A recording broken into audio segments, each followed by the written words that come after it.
करिए शुरुआत। मंगलाचरण। अष्टाध्यायी जगन्माता यस्य चित्तात् समुत्थिता वेदानाम् उपकाराय तस्मै पाणिनये नमः। नमस्कार, आप सर्वेનું સ્વાગત છે। આપણે જોઈ રહ્યા છે જ્યોત્યાદિ ત્રીજા ગણના ધાતુઓ। કુલ 24 ધાતુઓ છે। महागाह दाधा, खिबीरी, रूप रूबरू, श्रुभ्रु, हुहरू, भस, धन जन धिस, निज विज, विसतुर। एमांथी शरूआतना 6 आकारांत महागाह दाधा, 3 इकारांत खिबीरी, 1 उकारांत हाल જોઈ ગયા। અને હવે હુ જુહોતી જુહુ ધાતુ જોયા પછી રુકારાંત ધાતુ આવશે। રુકારાંતમાં પહેલો છે ભ્રુ। ધાતુની યાદી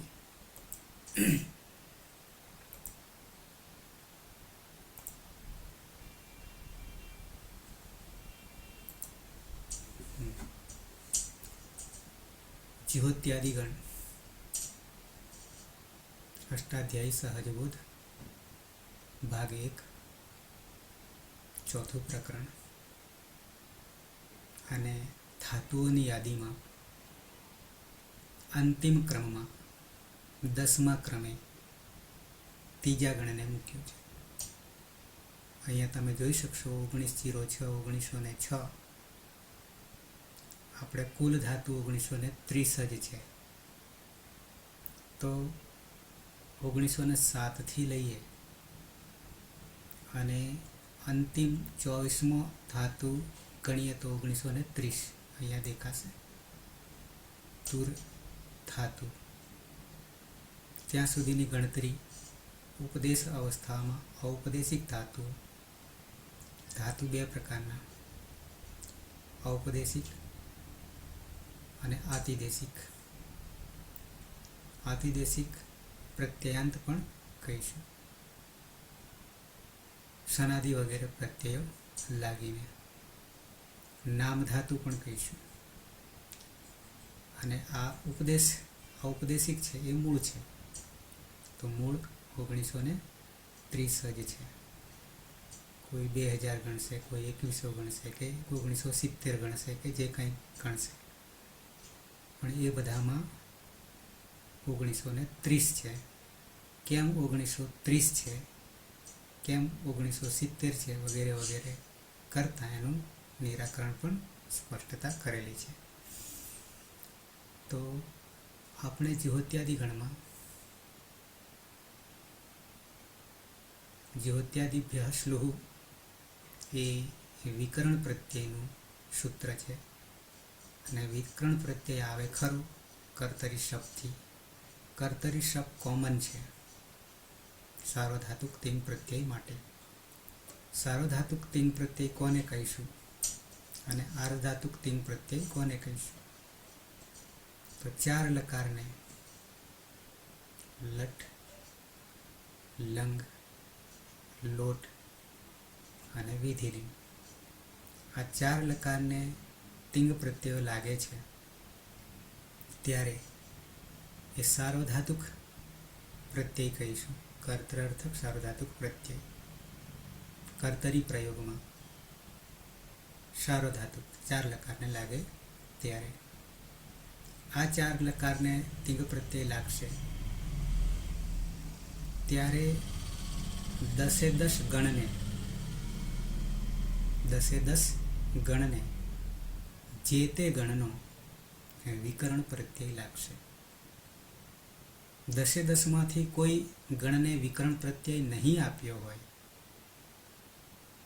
તો કર્તરી પ્રયોગમાં પ્રયોગ 3 પ્રકારના, કર્તરી પ્રયોગ, કર્મણી પ્રયોગ, ભાવે પ્રયોગ। તો કર્તરી પ્રયોગમાં કર્તાને પ્રાધાન્ય આપવામાં આવે છે। ક્રિયાનું ફળ કર્તાને મળે.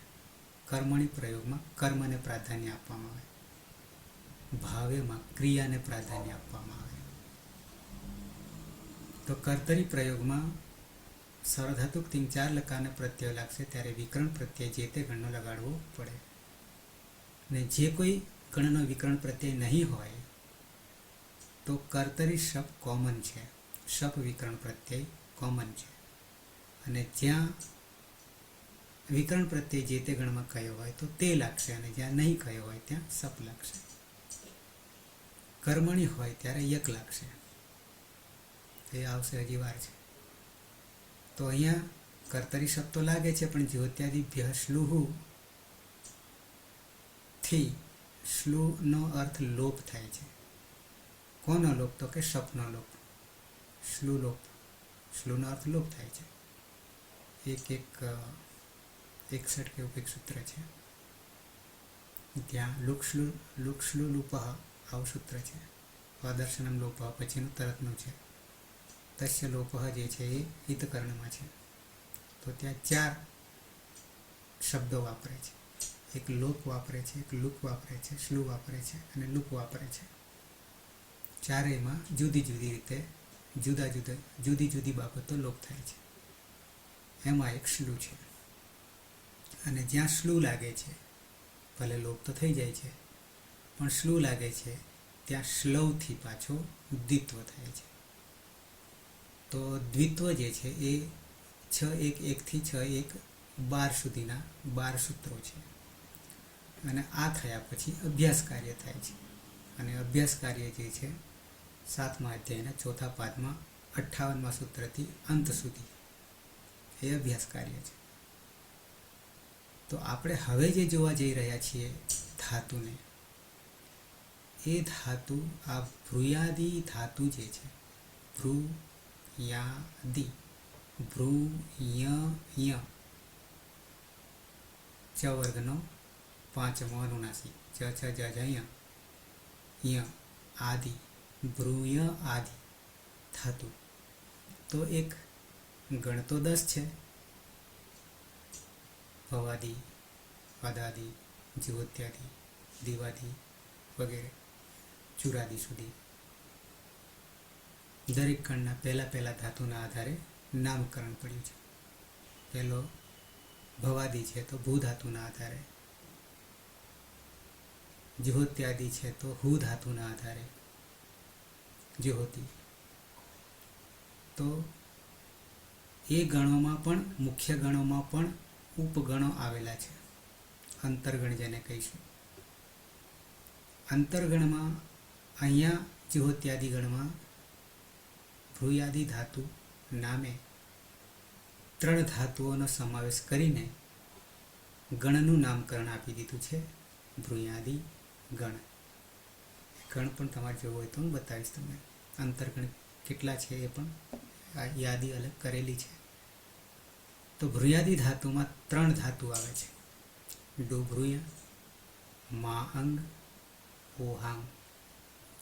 એમાંથી મા અંગ તો સૌથી પહેલો છે.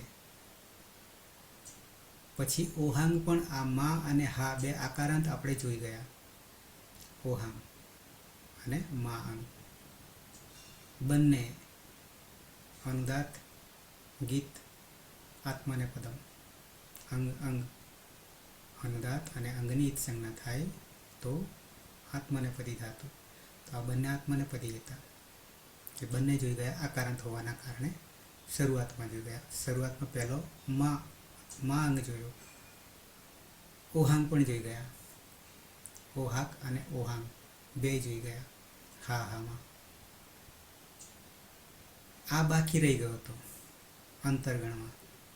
બાકી એટલા માટે રાખ્યો હતો કે રુકારાંત છે, ડુ ભ્રુય.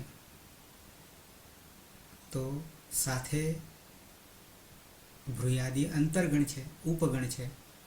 એમાં 3 ધાતુનો સમાવેશ કર્યો છે. એમાંથી 2 જોઈ ગયા અને અત્યારે આને રુકારાંતને અત્યારે લઈએ છીએ. તો આ સૂત્ર જે છે ભ્રુયામિત 7-4-76. તો ભ્રુયાદિ ગણમાં એટલે કે 3 ધાતુમાં શું થાય છે તો કે અભ્યાસ પૂર્વોભ્યાસ સૂત્ર ઉભય અભ્યાસતમ.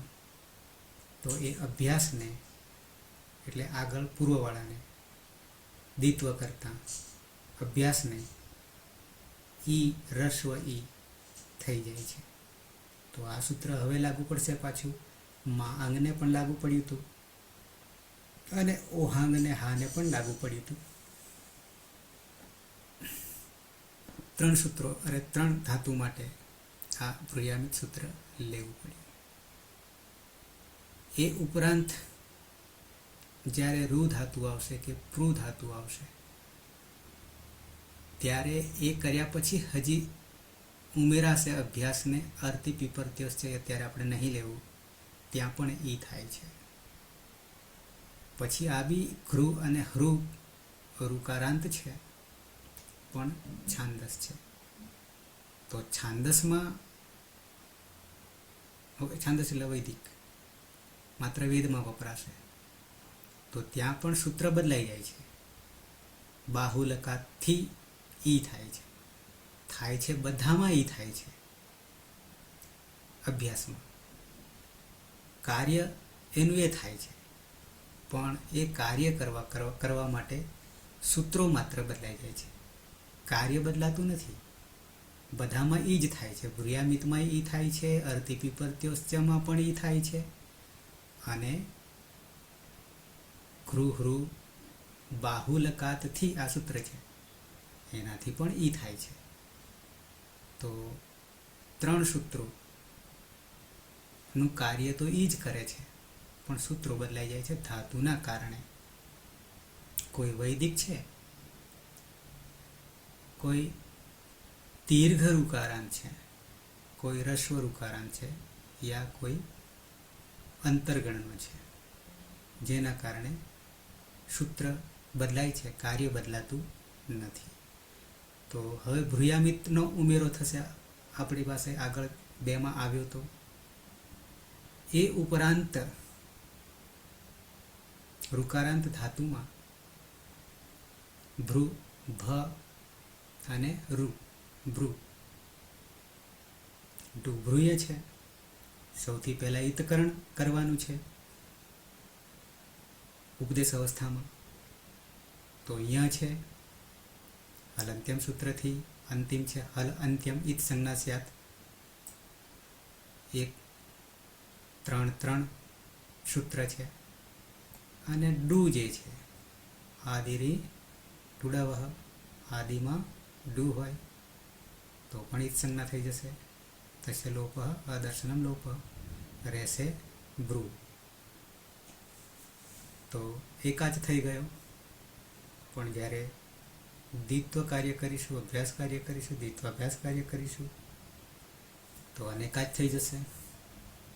ઓકે, અંગ જે છે કરીશું ઈગંત અંગ થઈ જશે. ઈગંત અંગ થશે તો પિત્ત હશે તો ગુણ થશે, અપિત્ત હશે તો ગુણનો નિષેધ થશે, અજાદી અપિત્ત હશે તો ક્યાંની કોઈ અણચી લાગશે. એ જ્યાં જ્યાં આવશે ત્યાં ત્યાં હું સ્પષ્ટતા કરીશ. તો ડુ ભ્રુયમાંથી અંગ કાર્ય કેવી રીતે થાય છે તો એના 2 સૂત્રો નવા આવશે. ભ્રુયામિત નવું નથી, આગળ બંને ધાતુમાં આવી ગયું છે. તો આ ધાતુની યાદીમાં આગા દાદા કે બિહરી હું પણ જોઈ ગયા અને પછી 1917માં ડુ ભ્રુય ધારણ પોષણયો સંસ્કૃતમાં એનો અર્થ છે. અહીંયા ઉપદેશ અવસ્થામાં ભ્રુ ભમાં રહેલો રૂ રસ્વ અનુદાત્ત છે, આડી લીટી અનુદાત્તની છે. રૂ જે છે એ ઘણા બધા અંગ્રેજોના પ્રભાવને કારણે રી બોલી રહ્યા છે, લખે છે પણ આરાય લખે છે, ઋષિ ઋષિ. તો ભ્રુ બચે છે ઈતકરણ કરતા. અને બિભ્રુ કેવી રીતે થાય છે અને યની ઈત સંજ્ઞા થવાને કારણે યની ઈત સંજ્ઞા થવાને કારણે સ્વરિત ઈત કર્તૃભિપ્રાયે ક્રિયા ફલે થી સ્વરિતની ઈત સંજ્ઞા થાય કે યની ઈત સંજ્ઞા થાય તો ધાતુ ઉભયપદી છે. એટલે કે પરસ્મય પદના અને આત્મને પદના બંને પ્રત્યયો લાગશે. તો હવે બીભ્રૂ કેમનું થયું એ આપણે જોવાનું છે. ભ છે, રૂ છે, દ્વિત્વ કાર્ય સૌથી પહેલા કર્તરી શપ લાગે, જ્યોત્યાદિ ગણનો વિકરણ પ્રત્યય લાગે. તો શપ શ્લુથી લોપ કરીએ છીએ. શ્લૌથી જ્યાં શ્લુ લાગે ત્યાં દ્વિત્વ કાર્ય થાય છે, અભ્યાસ કાર્ય થાય છે, દ્વિત્વાભ્યાસ કાર્ય થાય છે. તો ભ્રૂ ભ્રૂ થઈ જશે, એ આપણને ખબર છે. પણ ભ્રૂ ભ્રૂ થયા પછી જે છે ઋકારાંત હોવાના કારણે અભ્યાસમાં પરિવર્તન આવી રહ્યું છે. અભ્યાસમાં તો એ આપણે સૂત્ર સાથે સમજી લઈએ. પછી બીભ્રૂ સુધી તો ખબર છે તમને, જસ્તો થયો છે, અભ્યાસે ચર્ચ.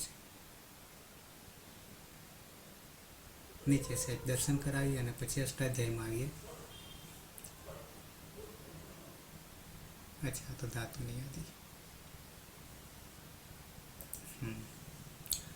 આ જે પ્રકરણ જે છે એ અષ્ટાધ્યાયી સહજ બોધમાં 10મું પ્રકરણ છે. ચોથામાં ધાતુની યાદી, 10મામાં સ્પેશિયલ જ્યોત્યાદિગણની સમજૂતી આપી છે. તો એ સમજૂતીમાં અકારાદિ ક્રમમાં જોતા રસ્વ તો જાણીએ છીએ, અભ્યાસ જે છે પૂર્વ અભ્યાસ એ રસ્વ થઈ જાય છે કોઈને કોઈ સૂત્ર થકી, અથવા દીર્ઘ હોય તો રસ્વ સૂત્રથી રસ્વ થઈ જાય છે. પછી એ જ હોય તો હજી એ જ આવ્યો નથી તો એના માટે સૂત્ર અલગ આવશે. એક રસ્વાદેશે અલગ સૂત્ર આવશે, એનાથી પણ રસ્વનો આદેશ થશે. પણ એ જ પ્રત્યાહાર છે. એ જ પ્રત્યાહારમાં 4 અચ પાછલા આવશે. એ આવશે ત્યાં વાત કરીશું.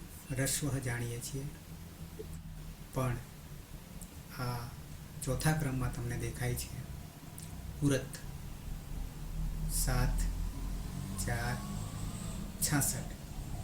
મેં તમને કહ્યું હતું કે કહ્યું છે કે દ્વિત્વ કાર્ય 6ઠા અધ્યાયની શરૂઆતમાં સૂત્રો 12 સુધી 1 થી 6, 1, 12 સુધી દ્વિત્વ કાર્ય. પછી તરત જ આપણે લેવું પડે છે અભ્યાસ કાર્ય. અને અભ્યાસ કાર્ય જે છે 7મા અધ્યાયના ચોથા પાદ એટલે કે અંતિમ પાદના 58મા સૂત્રથી શરૂ થાય છે અને અંતિમ સૂત્ર સુધી એનો અધિકાર ચાલે છે. અધિકાર પછી એનો હક રહેતો નથી. તો અભ્યાસ કાર્ય અહીંયા 66મું સૂત્ર છે 58 પછી. તો સૂત્ર આવે છે ઉરત. સૂત્ર આવે છે ઉરત. ઉરતને જોતા પહેલા એક બીજું સપોર્ટ કરનારું સૂત્ર લેવું પડશે અને પછી ઉરતને સાથે લઈશું. તો એ સપોર્ટ કરનારું સૂત્ર જે છે એ આગળ છે, એટલે કે છેક પહેલા અધ્યાયમાં આવશે, શરૂઆતમાં આવશે. અને આ છેક 7મા અધ્યાયમાં અભ્યાસ કાર્યનું છે આ રહ્યું. તો પેલું કોમન જનરલ છે, ઉરણ રપરહ આવશે, હું બતાવું છું ખોલીને પછી. એ ઉરણ રપરહને સાથે લઈને ઉરત સૂત્ર લેવાનું છે, પણ ઉરણ રપરહને ધ્યાનમાં રાખીને ઉરત લેવાનું થશે. તો પહેલા તો મારે ઉરણ રપરહ બતાવવું પડશે અને પછી ઉરત પર આવવું પડશે. અહીંયા અર્થ એટલો જ કરે છે ઉરતનો કે રૂ વર્ણાંત અભ્યાસ, અભ્યાસ દ્વિત્વાભ્યાસ. તો અભ્યાસ ક્યાં આવે છે? દ્વિત્વ કાર્ય કર્યા પછી, જેમ કે ભ્રૂ છે, અહીંયા તમે જોઈ શકશો આ ભ્રૂ છે. ઈતકરણ કર્યા પછી શ્લવથી દ્વિત્વ કરીએ છીએ તો ભ્રૂ ભ્રૂ માત્ર એક જ ને અત્યારે વિચારીએ ભ્રૂ ભ્રૂ. પછી ઉરત શું કહી રહ્યું છે તો કે રૂ વર્ણાંત અભ્યાસ કોને કહીએ છીએ? પૂર્વો અભ્યાસ. પૂર્વો અભ્યાસ ઉભે અભ્યસ્તમ. તો આ ભ્રૂ જે છે એ ભમાં રહેલો રૂ એ શું થઈ જાય છે? અભ્યાસ અર આદેશ થાય છે. અર આદેશ થાય છે. રૂનો અર આદેશ થાય છે. તો એ ભ્રૂમાંથી ભને જુદો પાડી દઈએ, હલન થઈ જશે, અને રૂ જુદો પાડી દઈએ તો એ રૂ વર્ણાંત અર આદેશ થઈ જશે. તો ભ હલંત અને પછી અર કરી દઈએ. અ જે છે એ ભમાં આવતો રહેશે એટલે ભ આખો થઈ જશે અને પાછળ ર હલંત રહેશે. તો આ ર બની જશે ભર અને ભર ભ્રૂ થઈ જશે. અને ભર ભ્રૂ થયા પછી આપણું સૂત્ર એ લાગુ પડે છે હલાદિશેષ. હલાદિશેષ શું કરીએ? હલાદિશેષને અભ્યાસમાં ન હલનો લોપ. હા બરાબર. એટલે એકલો ભરે છે અને ભભરું થઈ ગયું. અને ભભરું થયા પછી બીભરું કરતા વાર નહીં લાગે. બીભરું કરતા વાર નહીં લાગે. અભ્યાસે ચર્ચ. સર, હા આ જે ભરભ્રૂ છે એટલે વચ્ચે ર છે તોય એને સૂત્રથી ઈ સંજ્ઞા થઈ જાય વચ્ચે હોય તો પણ ઈદ સંજ્ઞા વર્ણ હોય તો? આપણે કરતા જ નહીં. આપણે હે સર? ઈદ સંજ્ઞા કરતા જ નહીં. કેમ ડબલ અવાજ આવી રહ્યો? ડબલ અવાજ આવે છે મારો? મારો આવે. સર તમારો ઇકો થઈ ગયો હોય ઇકો. એ કેમનું થયું? અત્યાર સુધી ના થયું, હવે નહીં થયું. નથી આવતો અવાજ સર. એટલે આપણે પેલા સ્લો થી ડબલ રીતવા એટલા માટે કરવાનો. હા, ડબલ એટલા માટે આવતો કે પેલું ઉર્વશીબેનને ચાલુ હતું પણ એ તોય થવો ના જોઈએ. કંઈ નહીં. હા ઉર્વશીબેન, એવું છે ઈતકરણ તો થતું જ નહીં. પહેલી વાત. હા સર. હા, હલાદી શેષ સૂત્ર આવે છે આપણે. હલાદી હિ શેષ. આવું સૂત્ર એવું કહે છે કે એક હલને બાદ કરતા બાકીના બધા હલનો લોપ થાય છે. આવું સૂત્ર હલાદિહિ શેષ કહી રહ્યું છે અભ્યાસમાં. હા, પૂર્વ અભ્યાસમાં. તો ધારો કે ભર છે. હા ઉર્વશીબેન, તમારું સ્પીકર ચાલુ કરો ને. આવું થાય છે. હા, કર્યું, બંધ કરું છું હવે. હા હવે નહીં આવતું. ઓકે. તો હલાદિહિ શેષ અભ્યાસ જે છે પૂર્વ અભ્યાસ જે ભર દેખાય છે અત્યારે, તો એમાં એક હલને બાદ કરતા બાકીના હલનો લોપ થઈ જાય. આવું હલાદિહિ શેષ કહી રહ્યું છે. તો આપણે ભરમાં હલ કેટલા છે તો કે એક ભ છે પોતે, ભમાં અ પણ રહેલો છે અને ર છે. તો આપણી પાસે હલ કેટલા થયા? 2 થયા. 2. બરાબર છે. પણ એમાં આની કોઈ વાત નહીં કહી સૂત્રમાં. હલાદિહિ શેષ અચની કોઈ વાત નહીં કહી 9 માંથી. તો એને આપણે અડવાનું નહીં. તો વધારાના ભ સિવાયને પાછળ ર છે, રેફ, એ બી હલ જ છે.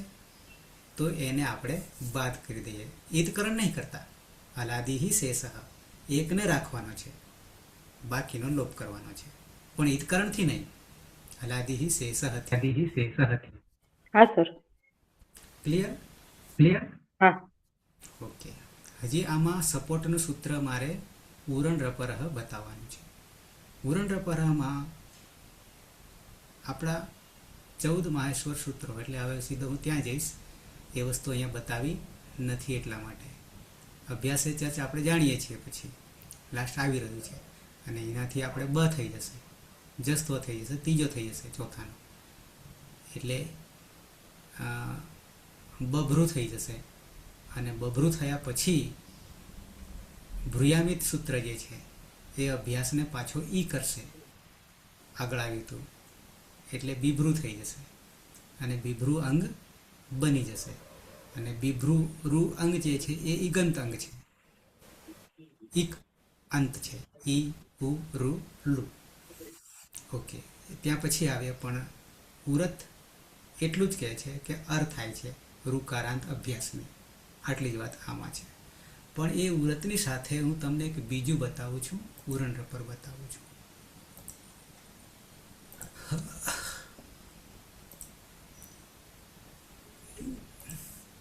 આમ તમે ખોલી રાખ્યું હતું પણ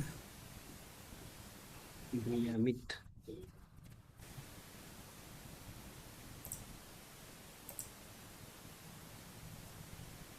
ખોલતું નહીં, વાંધો નહીં, નવું ખોલી દઈએ.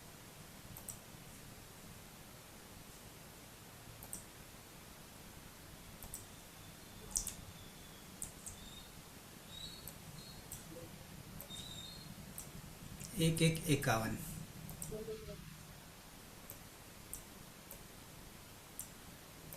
उरण्यरपरः उरण्यरपरः ઓકે, તો ઉરણ રપરહ જે છે એમાં આપણને બે વસ્તુ મળી રહી છે આ ખાણમાંથી. જે 14 માહેશ્વર સૂત્રોમાં 42 પ્રત્યાહારો કર્યા હતા, 42 વર્ણોના 42 પ્રત્યાહારો. 1 થી 4 સૂત્રમાં અચ છે, 9 છે અને 9 પ્રત્યાહારો છે. 5મું હયવરટ સૂત્ર છે, હથી શરૂઆત કરીને 14મું હલ સૂત્ર છે, લ. તો હલ વ્યંજનો 33 છે અને 33 પ્રત્યાહારો છે. 9 અચ છે અને 9 પ્રત્યાહારો છે. તો 33 ને 9 કેટલા? 42 થશે. 42 થશે. પણ બીજા બે પ્રત્યાહારો વાર્તિકે ઉમેર્યા છે. એમાંનો એક પ્રત્યાહાર આમાં પડ્યો છે, એટલે કે આ સૂત્રમાં પડ્યો છે. સૂત્ર છે ઉરણ અણ હલન છે, રપ રહ, આવું સૂત્ર છે. પદછેદ સંધિ છૂટી પાડી દઈએ તો ઉહુ ષષ્ઠી વિભક્તિ એકવચન. વિભક્તિ જ્યારે કહીએ છીએ ત્યારે આપણે તિપ્તસ્છી જે કહીએ છીએ, એટલે કે તિંગ કહીએ છીએ અને સુપ કહીએ છીએ, બંનેને વિભક્તિ જ કહીશું. ન વિભક્તો તુષ્મા, ત્રીજું સૂત્ર હિતકરણનું. એ અર્થમાં બંનેને વિભક્તિ કહીશું, વિભક્તિ પ્રત્યયો કહીશું. વિભક્તિ પ્રત્યયો કહેવા જઈશું તો 18 અને 7 તરી 21 અને 18 પ્રત્યયોને આપણે એક નામ આપવું હોય તો વિભક્તિ પ્રત્યય કહીશું, વિભક્તિ પ્રત્યયો કહીશું. અને બેને છૂટા પાડીએ, બંનેને છૂટા પાડીએ તો તિંગ અને શુપ. એમાંથી હજી છૂટા પાડીએ તિંગને તો એક તિંગ અને બીજો તંગ. તંગ બરાબર આત્મનેપદના, તિંગ બરાબર બંને. શુપમાં પણ હજી છૂટા પડે છે, શૂટ વગેરે, એ આવશે ત્યારે જોઈશું. તો પદછેદમાં અહીંયા ઉહુ છે, ઉહુ, અને પણ આ ઉહુ જે ષષ્ઠી વિભક્તિ એકવચન જે છે સુપ્રત્યય લાગીને, પણ કોનું થયું છે એ આપણા માટે બહુ જરૂરી છે. એમાં મૂર્તિઓ કરતા કોણ બેઠો છે અને એનું રૂપ ઉહુ થયું છે, અને એ ઉહુ ષષ્ઠી એકવચન થયું છે. તો એ થયું છે રૂનું, થયું છે આ રૂનું. રૂનું અહીંયા દેખ, રૂ વર્ણસ્ય સ્થાને પછી આવીએ, ક્યાં ગયું છે એનું આપ્યું છે કે અહીંયા સૂચના સૂત્રે પ્રયુક્ત ઉહુ ઇતિ શબ્દ.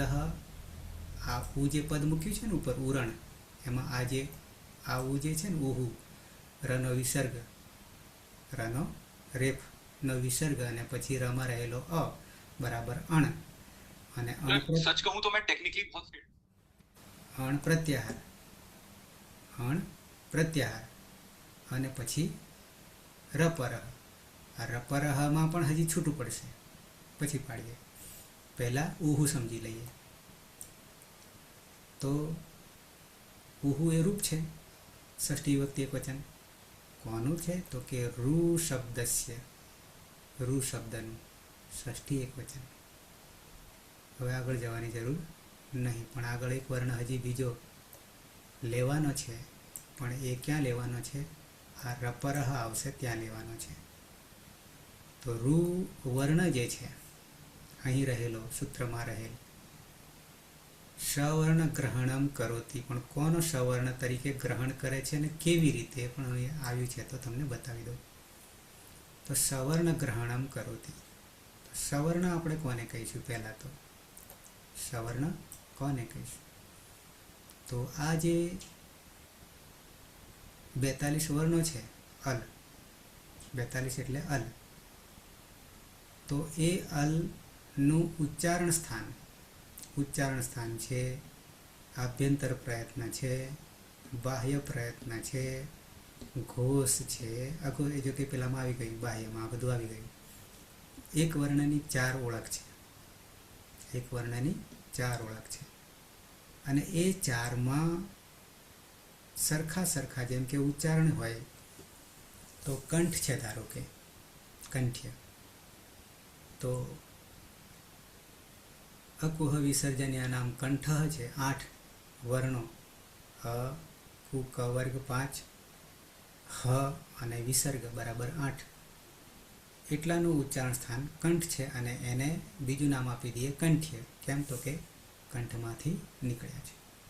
શરૂઆત નાભીમાંથી છે, પછી છાતીમાં આવે છે, ઉરસ પણ કહીશું, ક્યાંક વર્ણો આવશે ત્યાં, અને પછી કંઠમાં આવીને ખુલે છે. પરિણામે એનું કુળ, જન્મદાતા એ કંઠ છે. આ એક ઉદાહરણ આપ્યું તમને. તો એવી રીતે 8 પોતે 8 જે છે એ પોતપોતાના સવર્ણ છે, એક ગોત્રના છે, એક કુળના છે. તો એવી જ રીતે અહીંયા એક વિશેષતા આવેલી છે, અલગ પ્રકારની, મેં કહ્યું એનાથી જુદી. તો અહીંયા અતઃ અત્ર રૂ ઇતિ અનેન ઋકારસ્ય 18 ભેદા, 18 ભેદો છે. કયા 18 ભેદો છે પાછા મારે ગણાવવા પડશે ને. અને લુકારસ્ય, લુ પણ અચ છે, અ ઈ ઉન પહેલું સૂત્ર, રૂ લુક, રૂ પછીનો બીજો લુ છે. લુકારસ્ય ચ 12 ભેદા, 12 ભેદો, ઇતિ आहत्य 30 ભેદા નિર્દિશ્યન્તે, 30 ભેદો બતાવ્યા છે. અહીંયા થોડુંક અલગ રીતે આપણે સમજવાનું છે. કેમ? જ્યારે સવર્ણ ગ્રહણમ કહે છે ત્યારે મેં તમને કહ્યું તેમ પોતપોતાનું ઉચ્ચારણ સ્થાન છે, આભ્યંતર પ્રયત્ન છે કે બાહ્ય પ્રયત્ન છે, એ બધાના આધારે સરખું હોય, ઘોષ હોય અઘોષ હોય, એ આ પેલામાં આવી જાય છે, બાહ્યમાં આવી જાય છે. પ્રયત્નમાં આવી જાય છે, તો એને આપણે સવર્ણ કરીશું, સવર્ણ ગ્રહણમ કહી શકીએ. તો 18 ભેદો જે છે અચના, અચના કયા 18 થશે હવે? તો સૌથી પહેલા રસ્વ દીર્ઘ,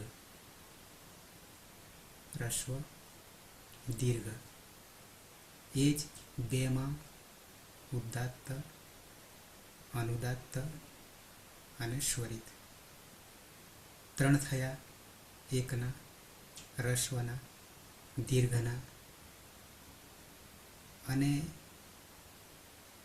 એના 3 એટલે રસ્વના ઉદાત્ત અનુદાત્ત સ્વરિત, દીર્ઘના ઉદાત્ત અનુદાત્ત સ્વરિત, ત્રણેયના 3 થઈ ગયા. ઉદાત્ત અનુદાત્ત, અરે પહેલા રસ્વ દીર્ઘ, ઉદાત્ત અનુદાત્ત સ્વરિત 3, અને એ એક એકમાં પાછા અનુનાસિક અને અનનુનાસિક, અનુનાસિક અને અનનુનાસિક એમ કરશો તો 18 થઈ જશે.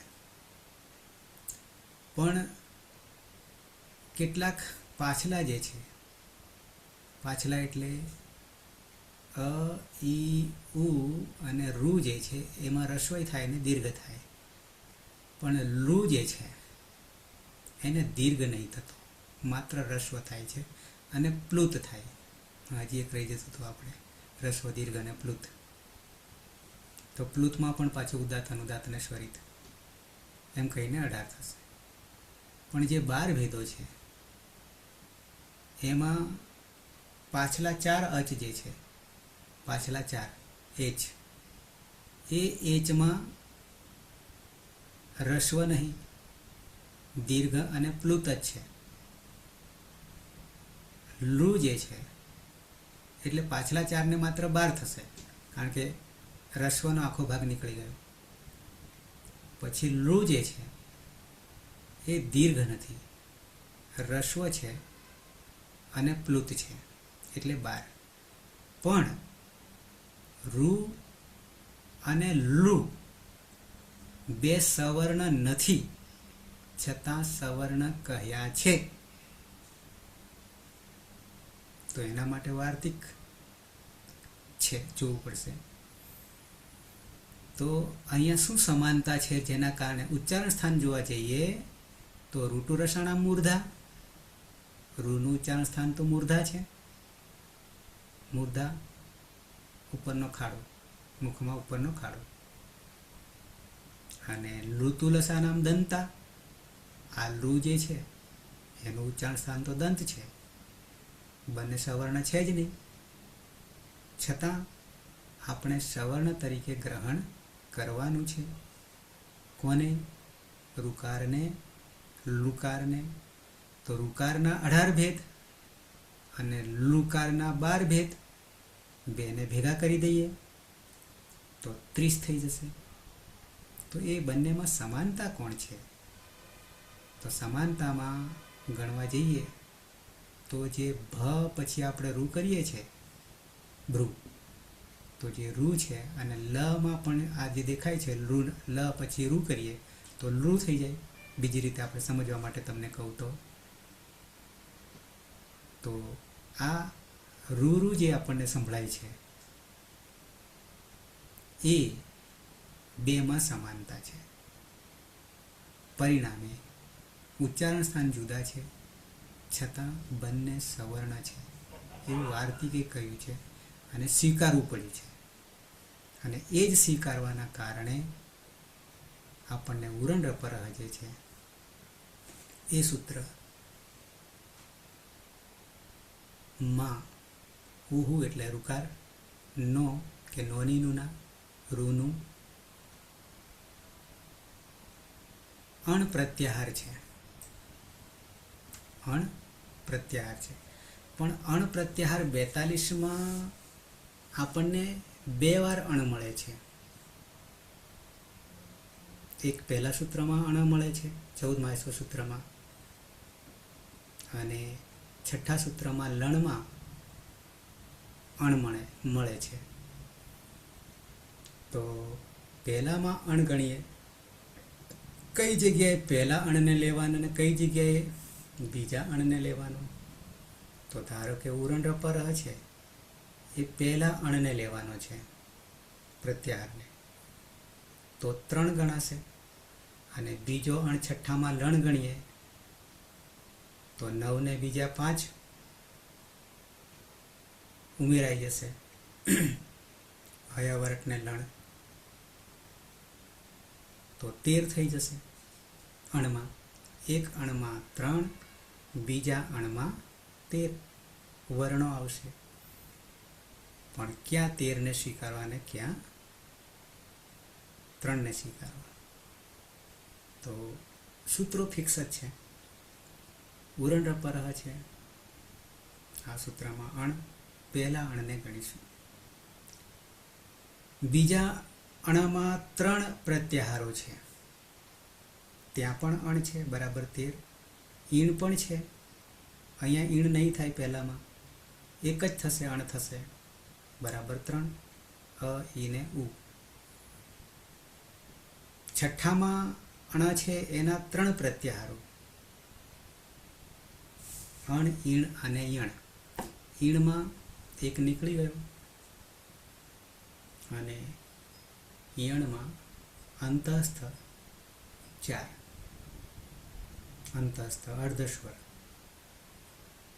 અડધો ઉચ્ચારણ સ્વરોનું ને અડધો ઉચ્ચારણ એ વ્યંજનોનું. એ બિલકુલ સ્પષ્ટ નથી એટલે સ્પર્શ નહીં કહ્યા, 25 સ્પર્શ કહ્યા છે. એ 25 ને બરાબર જીભ સ્પર્શ કરે છે જે તે સ્થાને, પણ યવર અલને જીભ સ્પર્શ કરતી નહીં સ્પષ્ટ રીતે, એટલે અંતઃસ્થ કહ્યા છે. યણ તો એ 3 પ્રત્યાહાર સિવાયનો પ્રત્યાહાર અણ પહેલા સૂત્રમાંનો, જેમાં 3 જ અજ છે.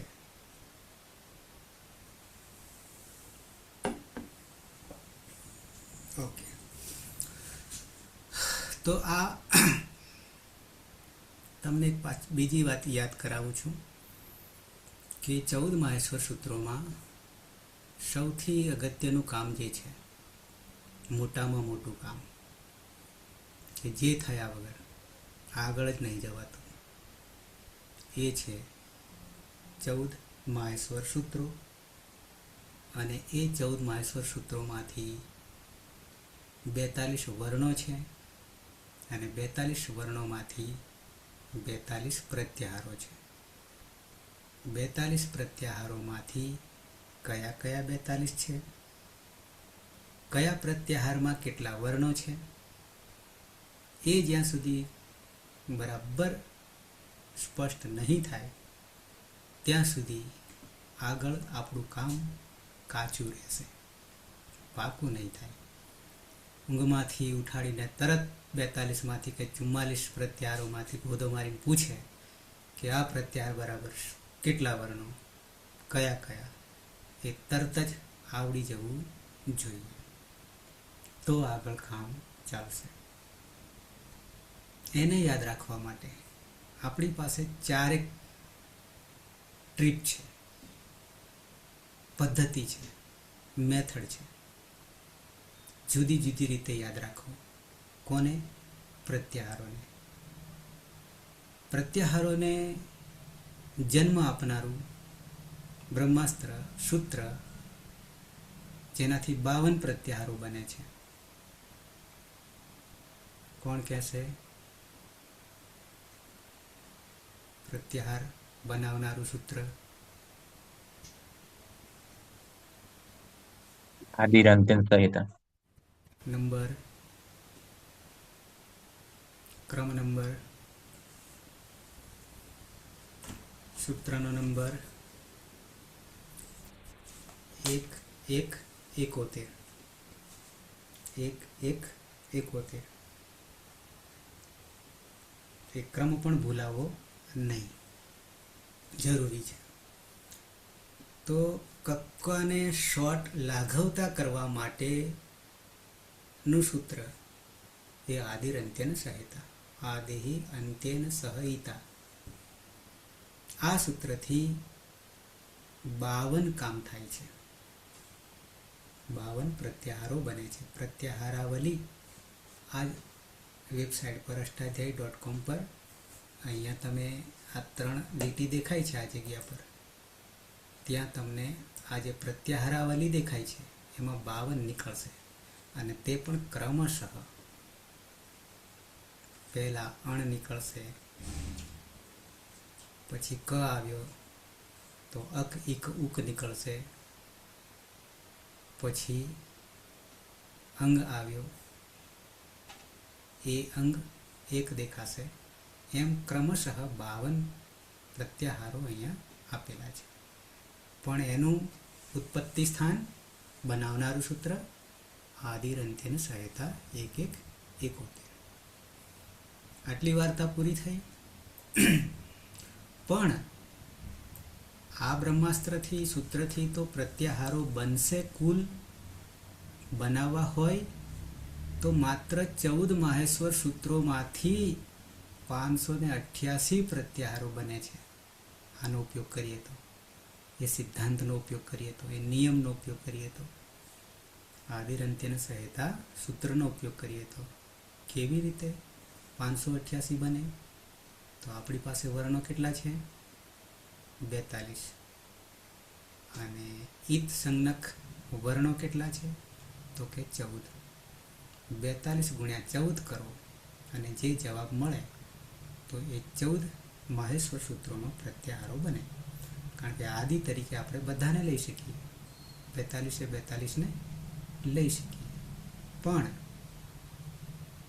બહુ મોટી વિશેષતા વાપરી છે અહીંયા પણ. શું?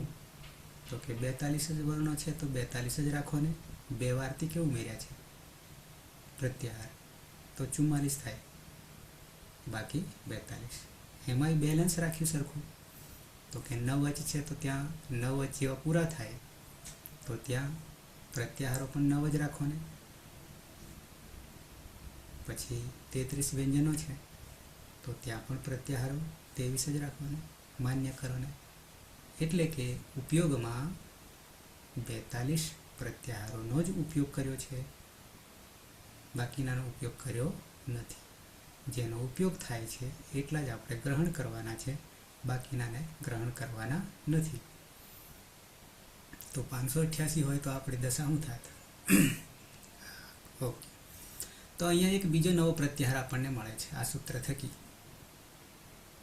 તો પહેલા ઉહુ રૂનું અર્થ કરીશું. રૂનો નોની નોના ષષ્ઠી છે એટલે ષષ્ઠી સ્થાને યોગા પણ છે. ષષ્ઠી સ્થાને યોગા 1-1-60 કે એવું સૂત્ર છે. અને ષષ્ઠી સ્થાને યોગા કહીશું એટલે સ્થાને અંતરતમ સૂત્ર તરત પાછળ જોડાયેલું છે. સ્થાને અંતરતમ 2 કમ્બાઈન છે. કોણ કોની જગ્યાએ કામ કરે? 1 થી વધારે વર્ણો હોય તો જે ઉચ્ચારણ સ્થાન હોય, જે સ્થાન હોય, પહેલું, બીજું, ત્રીજું, ચોથું, પાંચમું, તો તે પ્રમાણે જ એનો યોગ થાય. અને જેનો યોગ થાય એ સૂત્રમાં પ્રથમા વિભક્તિમાં હોય. અને કોની જગ્યાએ? તો એ ષષ્ઠી વિભક્તિમાં હોય. તો અહીંયા ઉહુ એ રૂનો, તો એ ષષ્ઠી વિભક્તિમાં છે ઉહુ એટલે કે રૂનો. શું થઈ જવાનું છે? તો કે જે પ્રથમ વિભક્તિમાં હોય તે અણ રપરહ. તો અણ પણ પ્રત્યાહાર છે, પ્રથમ વિભક્તિ એકવચનમાં છે. અને આ અણ પ્રત્યાહારમાં અ, ઈ અને ઉ 3 લેવાના છે. અને જે રપરહ છે એ બી પ્રથમ એકવચનમાં છે, પણ કોનું? પરહ એટલે પરમાં. અને ર જે છે એ પ્રત્યાહાર પહેલી વાર તમને બતાવું છું 42 સિવાયનો.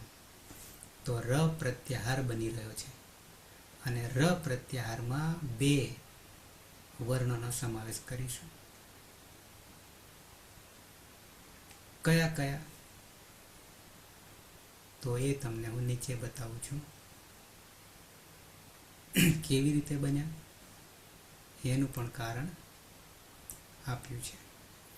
કારણ કે એવો પ્રત્યાહાર આપણે હજી બનાવ્યો નહોતો. તો અહીંયા પ્રત્યાહાર દેખાય છે. પહેલાં તો રૂ વર્ણસ્ય અને લુ વર્ણસ્ય. આદેશ રૂપેણ આદેશ હટાવીને વિધીયમાનાત વિધાન કરવાનું છે.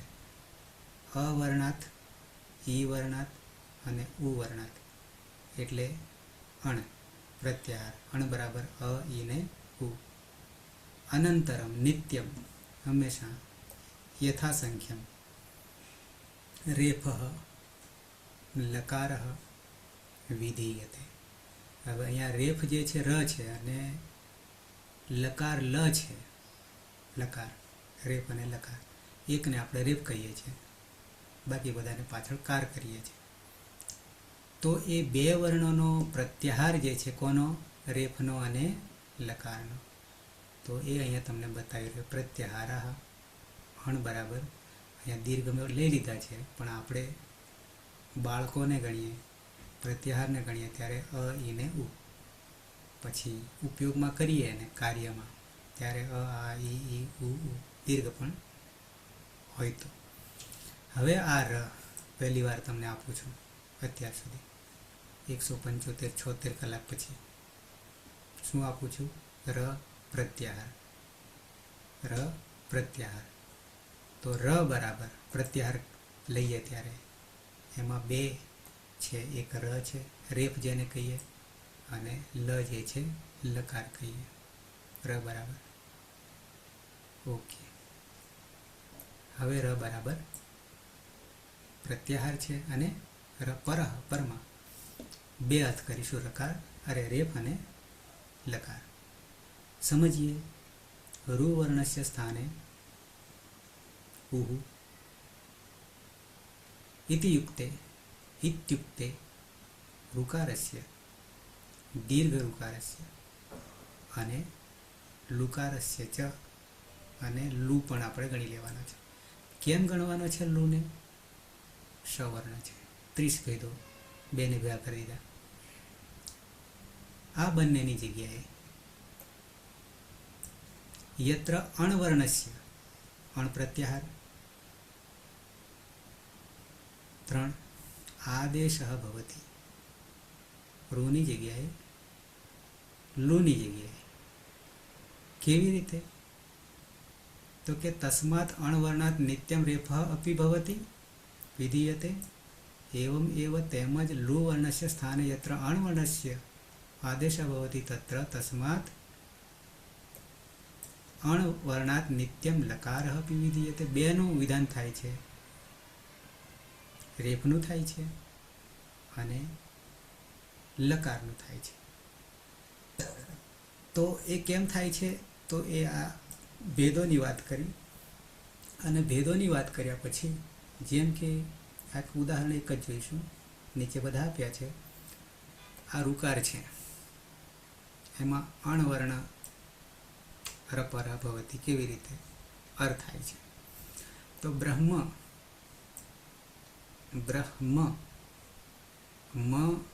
માં અ છે અને પછી ઋષિ રૂ આવે છે. તો અહીંયા અકાર છે. બ્રહ્મમાં મમાં અકાર છે અને પછી ઋકાર જ્યારે આવે છે તો બંનેનો આપણે ગુણ કરીએ છીએ અને એકાદેશ કરીએ છીએ. એ આપણે ઓલરેડી જાણીએ છીએ. ઇકો ગુણ વૃદ્ધિ. અને બીજું સૂત્ર અદેમ ગુણ, અને ત્રીજું સૂત્ર ઇકો ગુણ વૃદ્ધિ. ઈકને ગુણે કરીએ છીએ અને ઈકને વૃદ્ધિએ કરીએ છીએ. તો અહીંયા ગુણની વાત છે. પછી ચારે ઈકની વાત કરું છું. પછી ઈકનો ગુણ થાય છે અને વૃદ્ધિ થાય છે. તો ગુણ થાય ત્યારે ઈનો, ઉનો, રૂનો અને લુનો ગુણ કહીએ તો શું થશે? કોઈ કહેશે ઈનો ગુણ એ, ઉનો ગુણ ઓ, રૂનો ગુણ અર અને લુનો ગુણ અલ. અને વૃદ્ધિ કહીએ ત્યારે ઈનો ઐ, ઉનો ઔ, રૂનો આર, લુનો આલ, ઈકો ગુણવૃદ્ધિ. તો એ જ વસ્તુ અહીંયા ઉરણ રપરામાં આ પછી અથવા ઈક પછી કોણ આવે? રૂ આવે. તો ગુણ કરીએ તો અર થઈ જશે અને લુ અલ થઈ જશે. ક્યાંક મારે નહીં તો હું લખીને બતાવી દઈશ તમને. તો અહીંયા શું થઈ જશું? તો અ અને રૂ બરાબર રૂનો અર્થ હશે ઉરણ રપરહ સૂત્રથી. તો ધારો કે અહીંયા બ્રહ્મર્ષિને એમ કરતાં કરતાં અહીંયા બ્રહ્મ જે થયું આ બ્રહ્મ અને પછી રૂ એને અર કરી દઈએ તો અહીંયા આવી ગયો. સૂત્ર અહીંયા અલગ છે પણ પછી ર જે છે રેફમાં જતો રહેશે. બ્રહ્મર્ષિ, બ્રહ્મર્ષિ એવી રીતે નીચે ઉદાહરણો બીજા આપ્યા છે. તો આપણી વાત એ હતી કે ઉરત સૂત્ર હતું અભ્યાસમાં, એ પણ અર જ કરે છે, અર કરે છે રૂનો, અને રૂ હોય તો અલ કરશે. પહેલાં તો આપણે રૂનું જ કરીએ પણ એ ઉરણ રપર સાથે જોડાઈને ઉરત કામ કરશે. આટલી જ વાત છે આપણા માટે. તો ઉરણ રપરમાંથી તમને મેં બે વસ્તુ બતાવી. એક તો ગુણ કરે છે એટલે કે અર કરે છે. અર કરે છે એટલે કે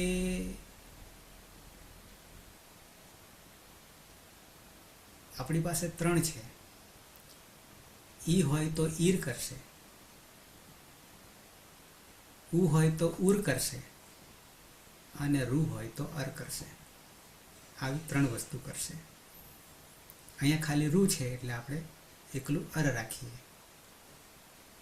સાથે રપર સૂત્ર તો પેલામાં મેં તમને બતાવી જ હતું, અને સાથે આમાંથી એક આપણે નવો પ્રત્યાહાર બનાવ્યો અણ. અરે અણ તો હતો જ પણ ર પ્રત્યાહાર બરાબર રેફ અને લકાર ર બરાબર. તો આ થઈ ઉરણ રપર, અને સાથે સાથે અલગથી પણ પહેલો અણનો પ્રત્યાહારનો ઉપયોગ કર્યો, બીજાનો આપણે નહીં કરતા. છઠ્ઠા સૂત્રમાં અણ છે એનો ઉપયોગ નહીં કરતા. અને એક નવો પ્રત્યાહાર અહીંયાથી કાઢ્યો. પ્રત્યાહાર નામ છે ર. ઓકે. સર આપણે મેં રણ નહીં કીધું એને ખાલી રજ કીધું એકલું. હે હા, તો એ તમને બતાવી દઉં.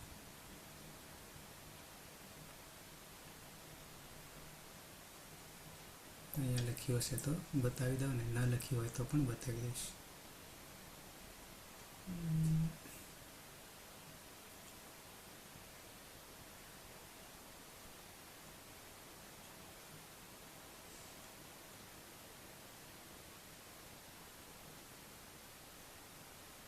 જે ઉદાહરણ ચાલે છે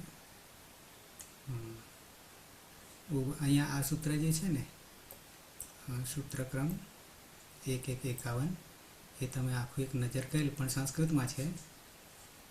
અણિતિ કિંમર્થમ ને પછી અણ પ્રત્યાહાર પૂર્ણ રકાણે રખવું તે છોડીએ. હા અહીંયા હશે, અહીંયા નહીં, હજી આગળ છે. હા અહીંયા આ રહ્યું. ર પ્રત્યાહાર એને રેફ લકારયો ગ્રહણમ. ર પ્રત્યાહારને રેફ એટલે આપણો હલંત ર અને લકાર એટલે લ, એ બેનું ગ્રહણ ર પ્રત્યાહાર કેમ કરવામાં આવે છે એનું સ્પષ્ટીકરણ અહીંયા કર્યું છે. ઓકે. પ્રકૃત સૂત્રે, આ સૂત્રમાં વિદ્યમાન એટલે આ પ્રકૃત એટલે તો ઉરણ રપરહ. રપરહ ઇતિ શબ્દ રહ પરહ યસ્માત સહ ઇતિ બહુવ્રીહી સમાસમાં આપણે પ્રવેશ્યા નહીં એટલે એમાં નહીં ઉતરીએ. અત્ર વિગ્રહ વાક્ય છૂટું પાડતા વિગ્રહ કરતા સમસ્ત પદે ચ પ્રયુક્ત રહ પરહ રપરહ ઇતિ શબ્દ ર પ્રત્યાહારસ્ય નિર્દેશમ કરોતિ. એ તો બરાબર. લણ ઇતિહાસમિન માહેશ્વર સૂત્ર લણ એટલે એ તો છઠ્ઠું આવે. વિદ્યમાન લકારોત્તર, હવે આપણે જે ર છે ને લેવાનો પ્રત્યાહાર તરીકે, તો એની વાત કરે છે. લણ તો આપણે છઠ્ઠું સૂત્ર છે. ઇતિહાસમિન માહેશ્વર સૂત્રે વિદ્યમાન રહેલ લકારોત્તરમ અકારમ. હવે આ લણ જે દેખાય છે ને લણ, તો આ લ ના ઉત્તર એટલે પછી લકારોત્તર, અકારોત્તર, મકારોત્તર. તો ઉત્તર ઉત્તર કહીએ તો શું ગણીશું? પાછળ, એના પછી. તો આ લમાં રહેલ અકાર, લને હલંત કરી દઈએ તો કોણ બચે એમાં? અ. એ હયાવરટ પાંચમું સૂત્ર છે ને, એમાં 8 સ્પષ્ટતા કરેલી છે. એમાંની એક સ્પષ્ટતા એવી છે કે આ હલ વર્ણો જે છે હલંત, એનું સ્વતંત્ર ઉચ્ચારણ થતું નથી. એટલે આપણે દરેકમાં અચ ઉમેરવો પડે, તો એ અક્ષર રહેશે, નહીં તો ક્ષર થઈ જશે. અને ક્ષર થઈ જાય તો એની ગણતરીમાં લેવાય નહીં, અસ્તિત્વ રહેતું નથી. પણ અક્ષર હોય તો એ નિત્ય થઈ જાય, ત્રણેય કાળમાં ટકી રહે. અને આ બધા વર્ણો જે છે એ નિત્ય છે. ઓકે, તો લમાં રહેલ અ, અહીંયા કહે છે વિદ્યમાન લકારોત્તરમ અકારમ, એટલે કે અકાર, લ પછી રહેલો, લમાં રહેલો અ. ઈત સંજ્ઞકમ મત્વા, ઈત સંજ્ઞક માનીને.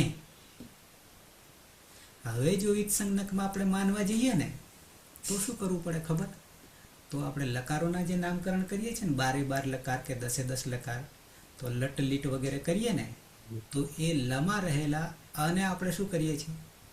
અચનું અચ તો ખરો, પણ અનુનાસિક કરવો પડે.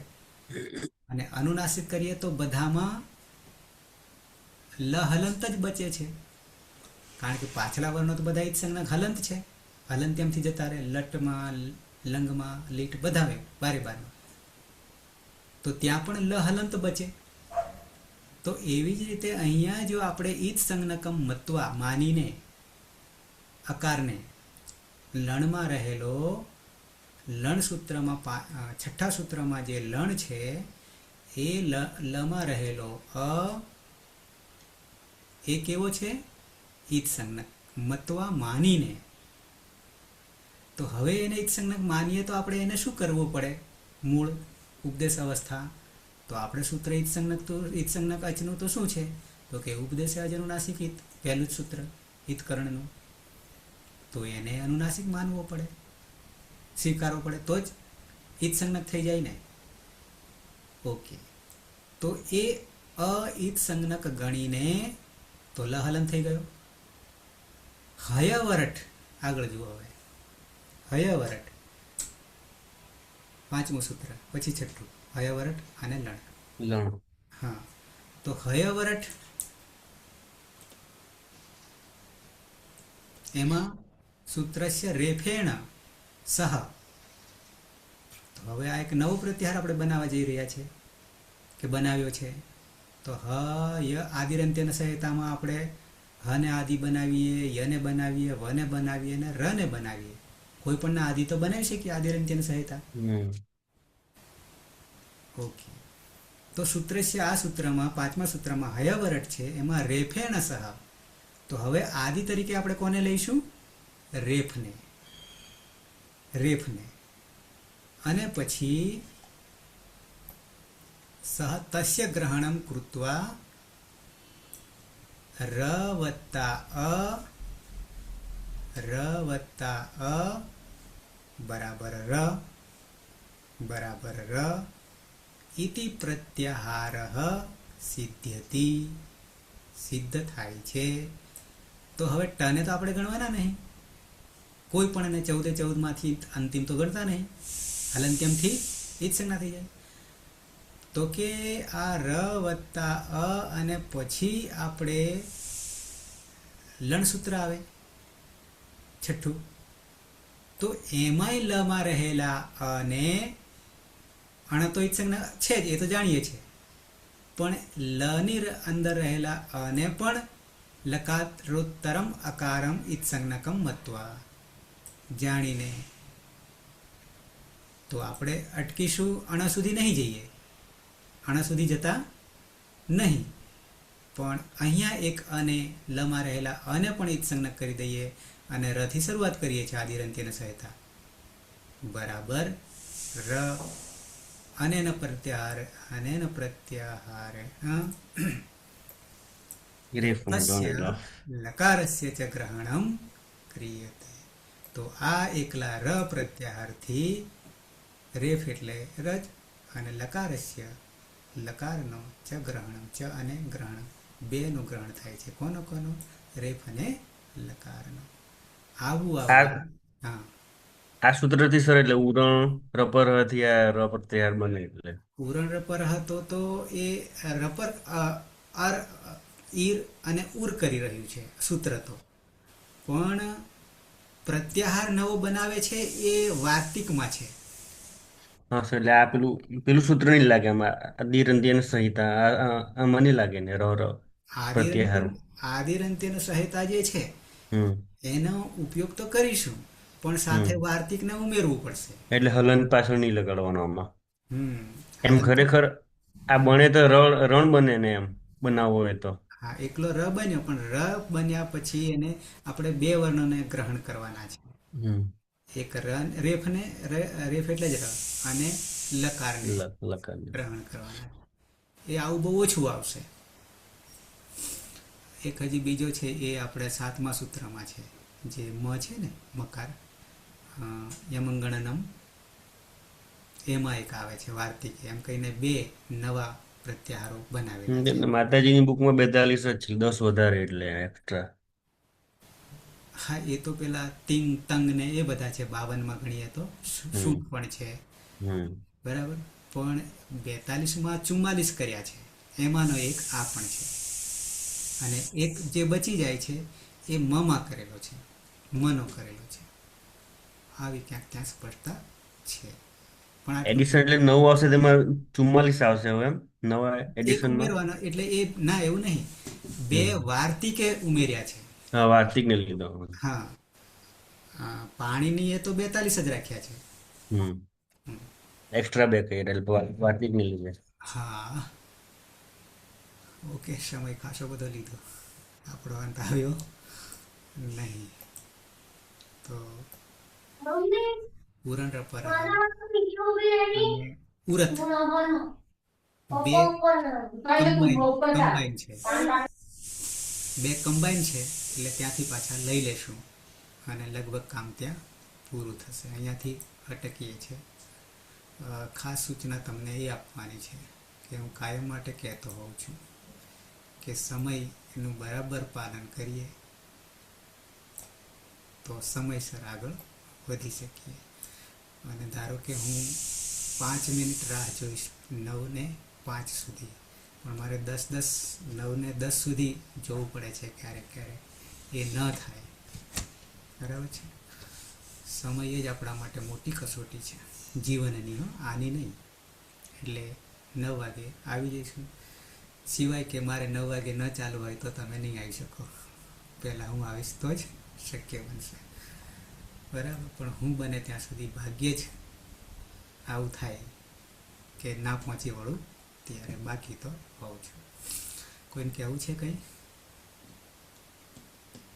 રોશીબેન? હા સર. બરાબર છે. હા, એટલે મેં છે ને શરૂઆતથી ચાલુ કર્યું છે સર, એટલે થોડીક આવતા વાર લાગશે. મને સાહેબે એમ કીધું કે તારે તો માહેશ્વર સૂત્રથી શરૂઆત કરવી પડશે. એ તો તમે તમારી કરજો. હા, પણ ચાલુમાં તો રહેજો. ના એ તો રહીશ. અને સર આગળનું જો મને મળી જાય ને, ભલે પેલું તો શરૂઆતથી જ શરૂઆત કરી છે, અને થોડું સમજાતા એટલે અષ્ટાધ્યાયી આમાં ડાઉનલોડ કરી લીધું છે. તો જે પેલે મા વાળા છે ને, તો એ થોડુંક પેલું શરૂઆત માહેશ્વર સૂત્રથી કરું, અને પછી ધીમે ધીમે આવી જાઉં ને વેમાં, તો ઈ પણ જોતી રહું ધાતુ બધા. ભેગું કમ્બાઈન જો થતું જાય ને, ભલે થોડુંક દોડવું પડશે, પણ દોડી લઈશ થોડું વધારે. હા, ના કઈ નહીં. 10 થાતું એટલે હું આગળના સૂત્રો મને સમજાઈ જાય ને થોડું. મને એમણે એમ કીધું કે તું માહેશ્વર સૂત્રથી શરૂઆત કર ને, તુલ્ય પ્રયત્નમ સવર્ણન છે ને પેલા ઈ પાકું કર, પછી જ આગળ જવાનું થશે તારે. એટલે આજે તમે જે કંઠનું બોલતા હતા ને, ઈ હું આજે જ કરતી હતી બધું. એકવાર નજર કરી જશો તો હા. તમારી પાસે બે ઇન્સ્ટ્રુમેન્ટ ચાલુ છે. હે? બે ઇન્સ્ટ્રુમેન્ટ બે બે મોબાઈલ ઇન્સ્ટ્રુમેન્ટ બે મોબાઈલમાં ચાલુ છે. ના ના ના એક જ છે. તો કેમ તમારું ખુલે કેમ તો તમારું ખુલે તો પડઘો આવે છે. પડઘો આવે છે.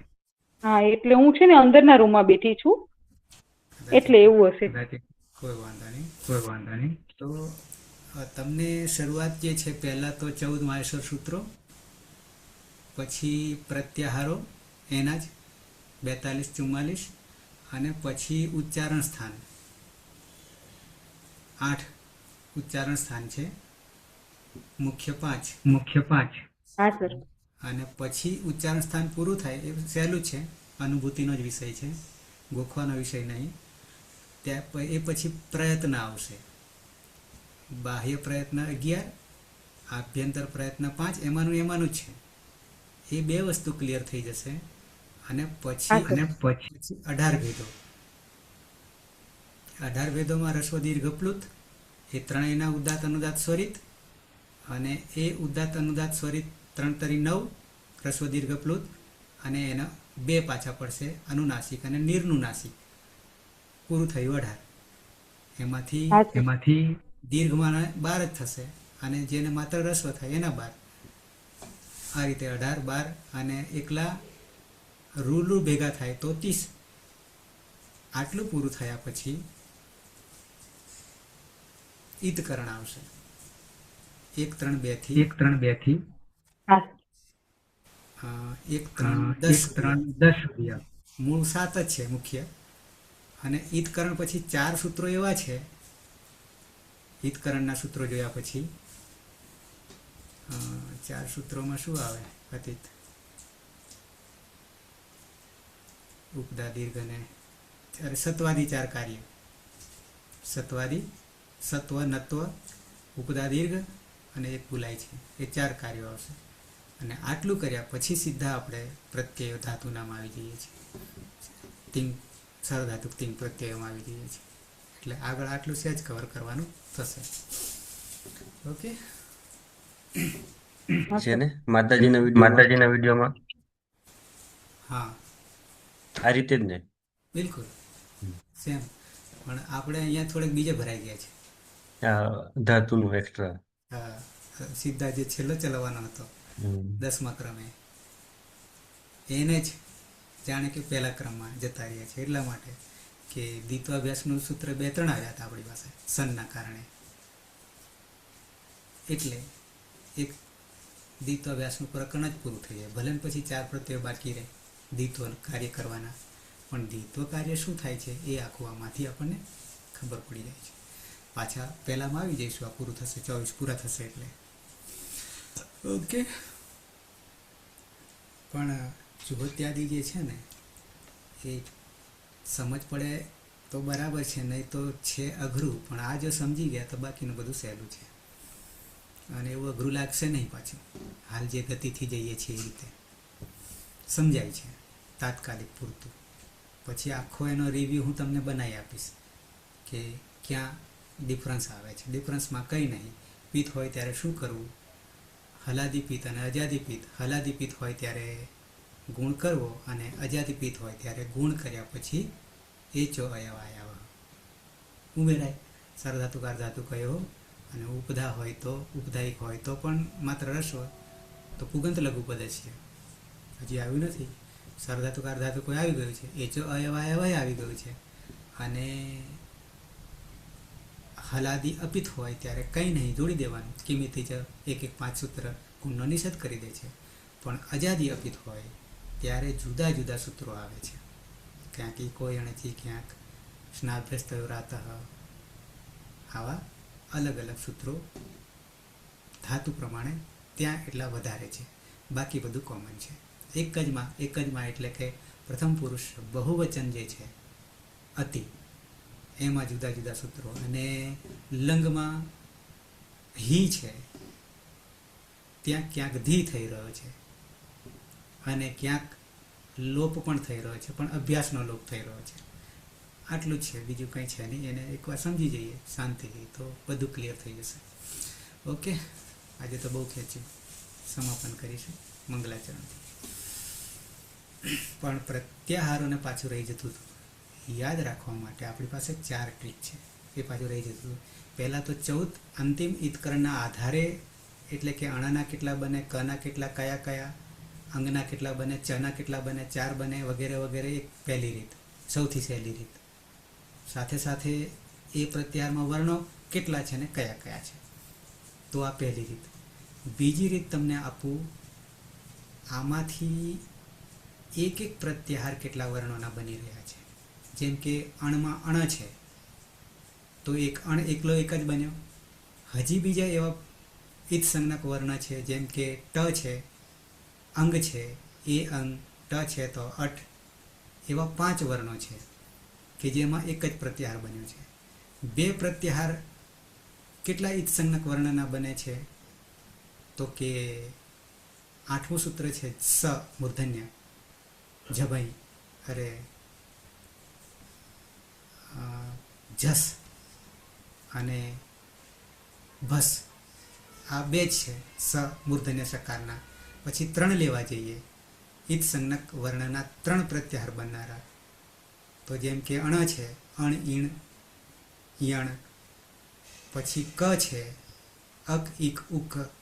તો 3 પ્રત્યાહાર બનનારા ઈતસંજ્ઞક વર્ણો કેટલા છે, 4 બનનારા કેટલા છે, વધુ 6 જશે. 6 ના 2 છે, 10 જબગડ 10માં સ છે એના 6, અને લ છે અંતિમ હલ એના 6 છે પ્રત્યાહાર. એવી રીતે એક તમારે અલગ. આ બીજી રીત. ત્રીજી રીત છે, આ પ્રત્યાહારમાં રહેલા સરખા આંકડા વર્ણોના, જેમ કે 29 થશે, 42 અલ બરાબર 42 થશે, 41 પણ થશે, 29 થશે, ઘટતા ક્રમમાં આવો, અને એમ કરતાં કરતાં છેલ્લે 2 સુધી આવશે. તો કેટલા પ્રત્યાહારોમાં 2 વર્ણો છે, કેટલામાં 3 છે, કેટલામાં 4 છે, અને એમ કરતાં કરતાં કેટલામાં 42 સુધી છે. એ ત્રીજી રીત. અને છેલ્લી ચોથી રીત આપું, આ બધી કરવાની છે, આને કસવાનું છે મગજને. અને છેલ્લી ચોથી રીત આપું પ્રત્યાહારને યાદ રાખવાની, તો આદિ વર્ણ તરીકે, જેમ કે અ છે પહેલો, તો અથી શરૂઆત થતા કેટલા પ્રત્યાહારો છે, તો કે 8 છે. 8 છે. પેલામાં તો 6 જ થશે વધુ ઈતસંજ્ઞકમાં, પણ અથી શરૂ થતા, ઈથી શરૂ થતા, ઉથી શરૂ થતા, ઉથી કોઈ થતો નહીં, પણ જેનાથી શરૂઆત થાય છે અકારાદિ ક્રમમાં, અ, ઈ, ઉ, રૂ, વગેરે, તો એનાથી શરૂઆત થતા પ્રત્યાહારો. આ 4 રીતથી તમે એને મગજને કશો, બુદ્ધિને, તો પ્રત્યાહારો ક્લિયર થઈ જશે. અને સાથે આ પ્રત્યાહારોમાં બીજા પણ ઉપનામો છે. કેવા? તો કે અચ બરાબર 9 સ્વરો, હલ બરાબર 33 વ્યંજનો, ઝલ બરાબર 24, દરેકનો 5 પંચમ. જેમ કે યમ છે તો અનુનાસિક આવી ગયા 5નો. જસ છે, જસ્ત્વ કરીએ છીએ, ચરત્વ કરીએ છીએ, તો એ 5નું નામકરણ. યણ છે તો અંતસ્થ થઈ ગયા. હસ છે તો ઘોષ થઈ ગયા. ખર છે તો અઘોષ થઈ ગયા 33, 20 ઘોષ, હર્ષ. એટલે આ બધું મગજ, આ 5મી રીત આપું તમને, નવી ઓળખ એ જ પ્રત્યાહારોમાં. પછી એવી જ રીતે વર્ણમાતૃકા છે, કુચુટુતુકુ, એનો પણ ઉપયોગ કર્યો છે. એટલે એ રીતે આને કસો બરાબર, તો એક ક્ષણની અંદર, કારણ કે આના સિવાય છે જ નહીં સૂત્રોમાં, 3978માં આ સિવાય કંઈ જ નહીં, એને ગોઠવણી કરી છે. ઓકે, બહુ ખેંચ્યું. સમાપન કરીશું મંગલાચરણ. સદાશિવ સમારંભામ તથા પાણીની મધ્યમામ અસ્મદાચાર્ય પર્યંતમ વંદે ગુરુ પરંપરામ, વંદે ગુરુ પરંપરામ, વંદે ગુરુ પરંપરામ. શુભરાત્રિ. કાલે 9 વાગે મળીશું. શુભરાત્રિ. શુભરાત્રિ.